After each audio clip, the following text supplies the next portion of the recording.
Hey, so this will just be going over running in different environments, different places I've lived in, just how they were overall, and different locations I really enjoyed. To start things off, we'll be starting with LA, be going alphabetically. For first one, it'd be Arroyo Seco bicycle path. For this was based pretty much underneath slash nearby or the Rose Bowl base in Pasadena. It's more of a rugged type terrain, and more if you want a challenge, want to do more of that trail running type thing. For me, I'm more of a road runner type, but it was really fun to see that challenge. From there, I really enjoyed Ballona Creek, in which this is now based more Culver City to Marina Del Rey in terms of the distance it spans. I'd say for this, it was really relaxing to be able to eventually catch sight of, say, Culver City and just be able to run just like a straight line path just all the way through.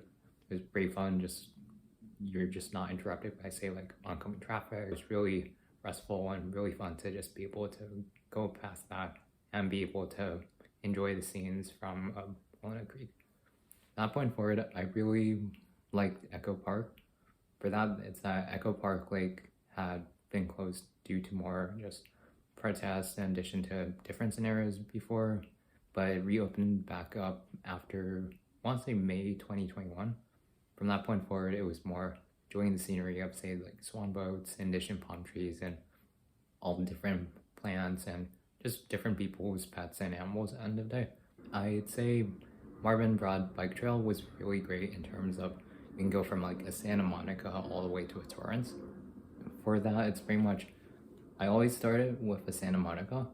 I don't think I ever made my way to a Torrance, but it's pretty much you just go on a scattered bike ride or just like go on a run or just do a different thing.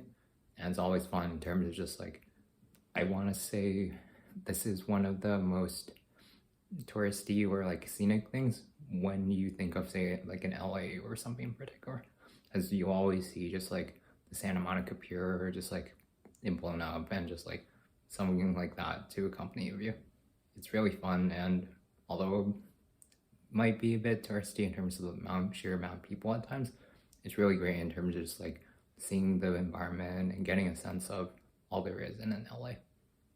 I really enjoyed the Rose Bowl.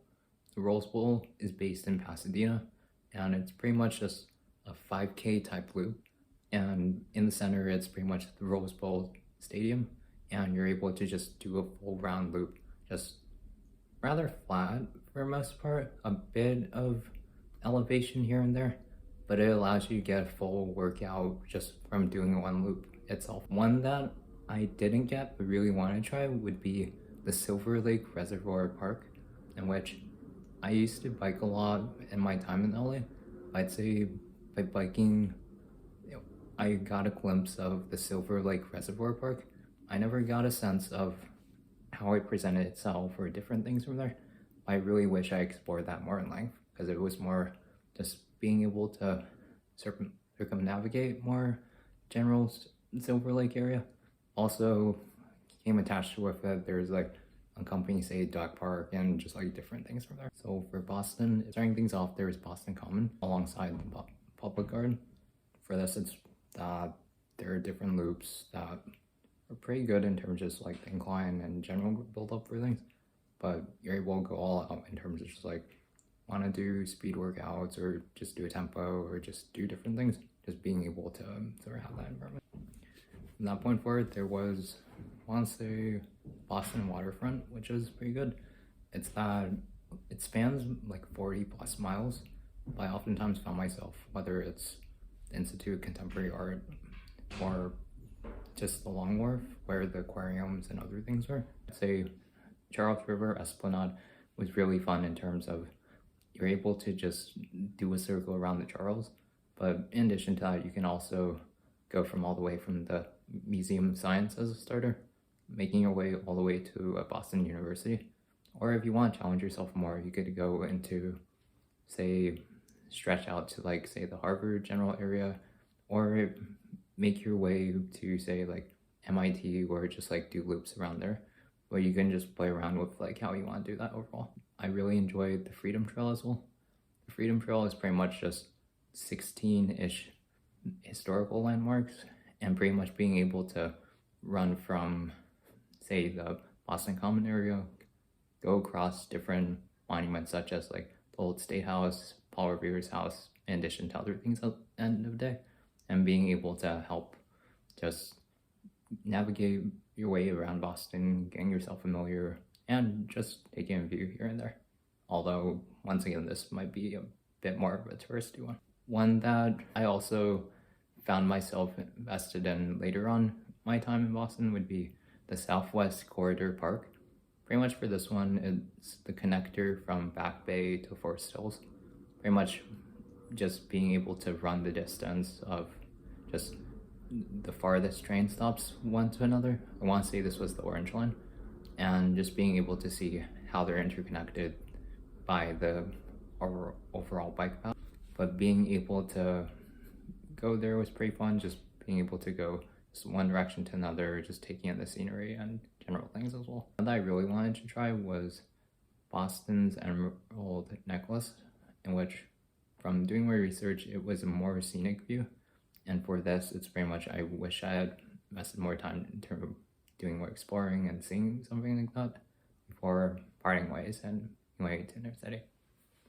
And lastly, this leads me to New York. Brooklyn Bridge Park is pretty convenient in terms of being able to get the miles in terms of just like low mileage. And I like the scenic view in terms of being able to see the Brooklyn Bridge in addition to seeing just like different things end of day. This goes to more Central Park.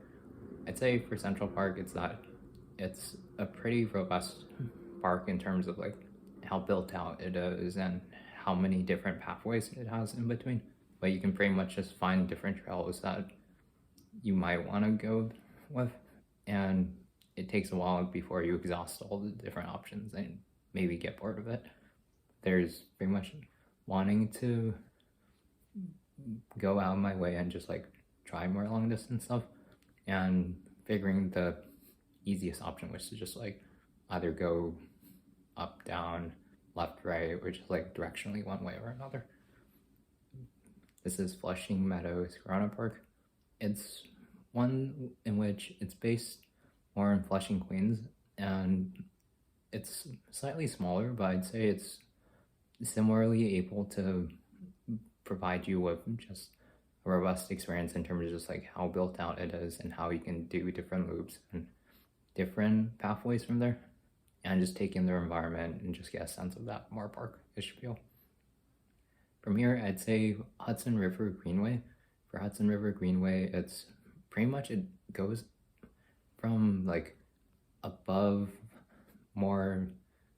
like Washington Heights area, like George Washington Bridge, and just miles above that, all the way down to more just like Battery Park, and just being able to circumnavigate like a New York.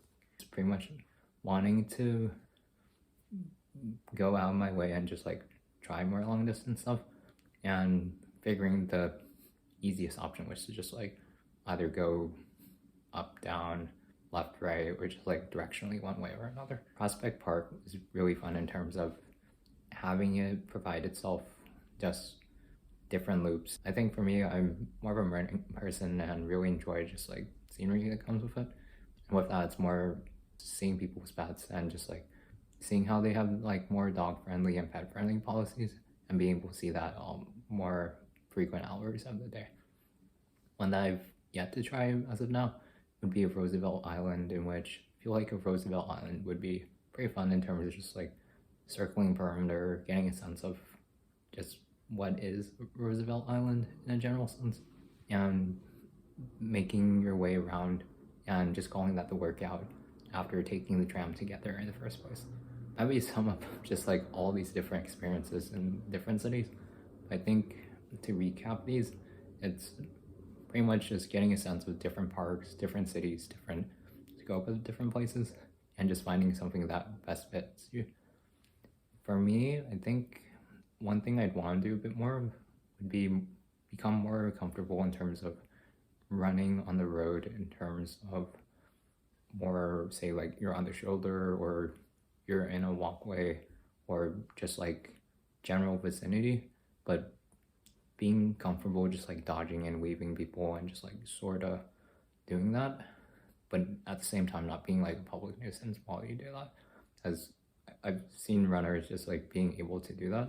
I wish I could do that more with ease when it comes down to it. When it comes down to it, you can always just pull up, say, like a Strava or Google pedometer or just different options and just get a sense of what's out there, even if it's not explicitly laid out and say like the different trails or different routes or different ones that we were just talking about just now. If you made it this far, thanks for tuning in, and it'll be awesome.